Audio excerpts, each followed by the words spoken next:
Tan ang 71 tao, karamihan ng mga estudyante, matapos ang malakas na pagsabog sa isang kolehiyo ng Subic kagabi.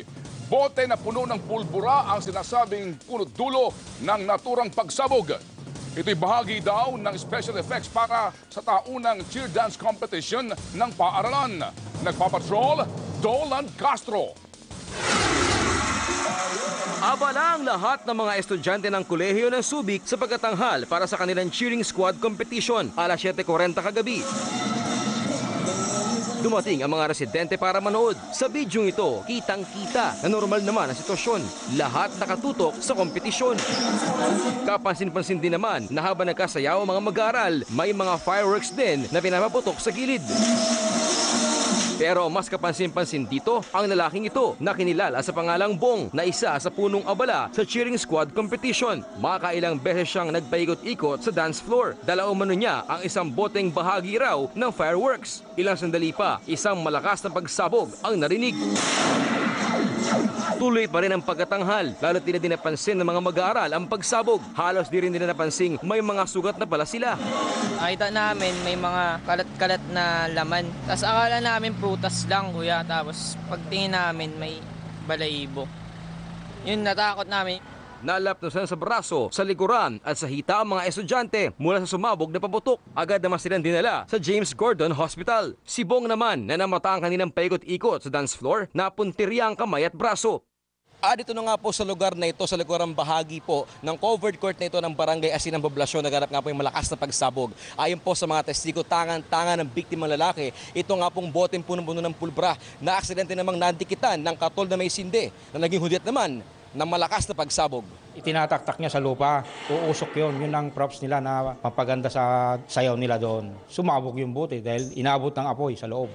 Pero para sa nagsilbing videographer ng kompetisyon na si Barangay Captain Josiah Huerta, walang foul play na nangyari. Nireview ko yung video tapos nakita ko talaga purely mishandling lang ng kanilang fireworks. Habang nagkapagaling naman ang mga nabiktima, tuloy naman ang investigasyon kung sino dapat managot sa pagkasugat ng 56 na biktima. Dolan Castro, Patrol ng Pilipino. Iniimbestigahan ng mga pulis kung sino ang dapat managot sa pagsabog sa kolehiyo ng Subic.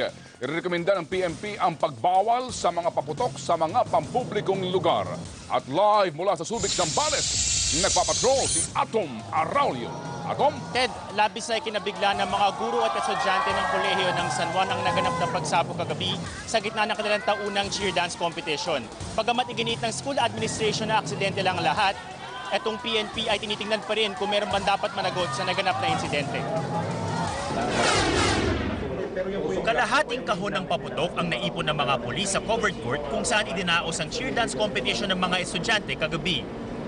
Karaniwan na raw itong ginagamit ng mga kalahok bilang special effects sa kanilang pagtatanghal na isang plastic bag na kasalansan ang pinapirasong kamay ng isang choreographer na direktang nasabugan ng paputok. Hindi pa tapos ang investigasyon ng mga pulis sa insidente pero pinag-aaralan na raw nila kung may pananagutan ng administrasyon ng eskwelahan. Mga teacher na mga guro at director sa school na gumawa yung organization na yan, sabi ko, isama sa investigation. Para malaman natin kung saan yung negligence dyan. Kansilado na ngayon ang isang linggong pagdiriwang ng kolehiyo sa kanilang Foundation Day. Aminado ang school admin na hindi sila naghihigpit sa paggamit ng paputok sa cheer dance competition sa nakaraang mga taon. I was confident, sir, na walang mangyayaring untoward incident. It's a lesson learned for all of us. Ayaw po namin mangyari ito and we don't want this accident to happen again. Dahil sa aksidente, irerekomenda ng PNP na ipagbawal na ang mga paputok di lamang sa mga eskwelahan, kundi sa lahat ng pampublikong lugar sa bayan ng Subic. Pag-aaralan daw ito ng lokal na pamahalaan.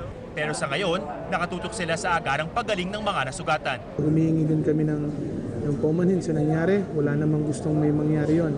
Nangako rin ng masusing investigasyon si Mayor Kong Hoon na siya ring presidente ng kolehiyo ng Subic. Copy. Ted, alam mo, itong mga pailaw at paputok ay hindi pwedeng basta-basta ipagbawal ng PNP sa mga pampublikong lugar dito sa Subic. Kailangan daw ang isang ordinansa para mapatupad ang ganitong klaseng panukala. Ted? Atom, ano ang habol ng grupong gumamit ng pulbura? Ito ba ay para sa paputok o para lamang sa usok na lilikhain nito? Ted, sa initial na investigasyon ng PNP, lumalabas na itong paputok na nasa bote ay hindi naman talaga papasabugin. Ito ay binubudbod dito sa sahig ng covered court para maglikha ng isang pailaw kapag ito ay sinindahan. Kaya lang, hawak-hawak nitong choreographer yung bote na puno ng pulbura at nung kanya nang itong binubudbod sa sahig ay sa isang dahilan ay talagang lumiyab na ito at sumabog sa kanyang kamay. At dito na nga nagsimula itong kaguluhan sa covered court. Ted? Salamat, Atom Araulio. Itinakbo sa James Gordon Memorial Hospital ang 71 sugatan sa pagsabog sa kolehiyo ng Subic kagabi. Isang naputulan ng kamay at karamihan ay nagtamo ng minor injuries. Nagpapatrol Cheryl Mundo.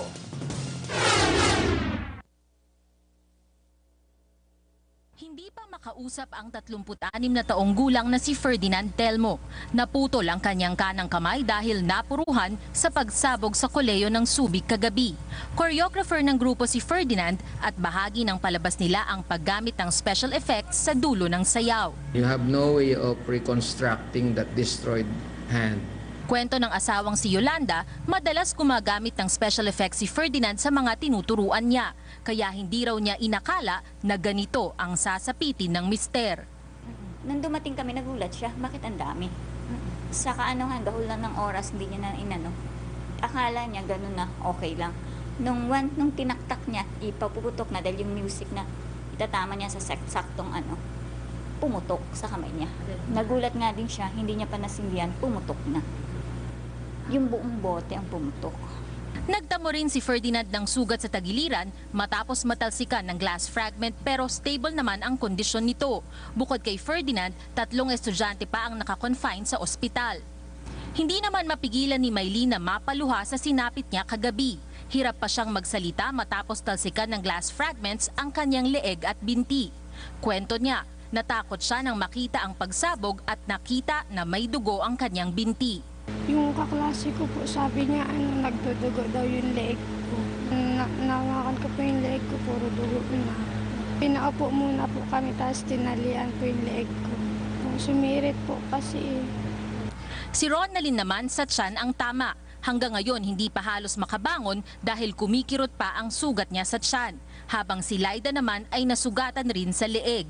Ayon sa mga doktor, pwede na lumabas ng ospital ang 3 matapos silang masuri. Galit naman ang ibang kamag-anak ng mga biktima sa pamunuan ng eskwelahan. Tinanong ko dun sa estudyante, sabi ko, paano yan?